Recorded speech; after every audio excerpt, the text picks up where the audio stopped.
Hi there, I'm Adam Farrell and welcome to day 14 of the 100-day video marketing challenge. And today I want to talk to you about your primary sales objective. And what we mean by that is the point at which marketing stops and your prospects convert into a sales lead. So the point at which they're dealt with as a group of people and your organisation starts to focus resources on them, perhaps on a one-to-one basis or maybe something like a webinar.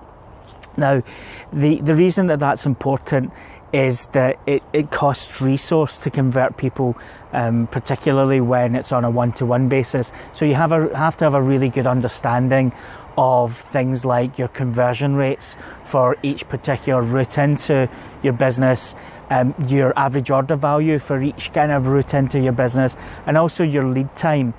So that's the point at which they become a sales lead to the point at which they actually put pen to paper. And there are a number of aspects influencing this, and one of them is sales qualification, and I'll cover that in a later video. But for now, what I want you to think about is which routes into my business have the highest chance of creating a new client. Which routes into my business create clients with the highest average order value, and which routes into my business have clients with the shortest lead times.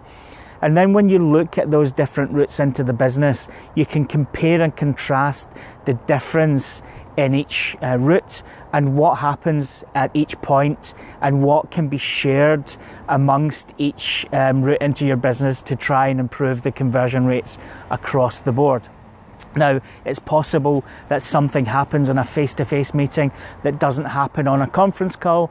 So is there something that you can do to influence that, to push up the conversion rate of a conference call? Because obviously the cost of sale is a lot lower than if you're doing face-to-face meetings.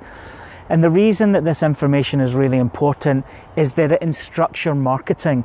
It tells you the point at which your marketing should be delivering your clients to.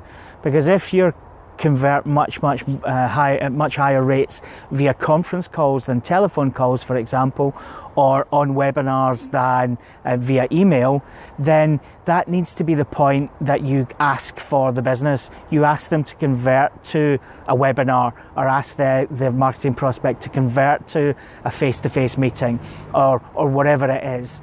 And that means that you knowing the difference between the key channels into your business also means that you can pick out the key pieces of information that each client needs to know when they get to that point in order for the conference call to be an attractive proposition for them. So rather than them just shrugging their shoulders and saying no, you need to understand what it is that actually influences the conversion into a sales lead.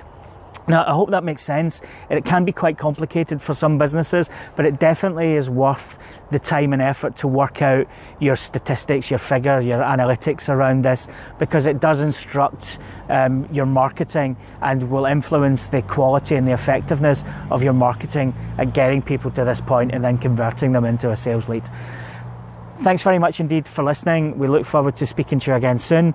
And if you have any issues that you would like us to cover in one of these short videos, then please tag us and tell us what they are, and we'll do our best to cover them in the next few days. Thanks again for listening, and take care.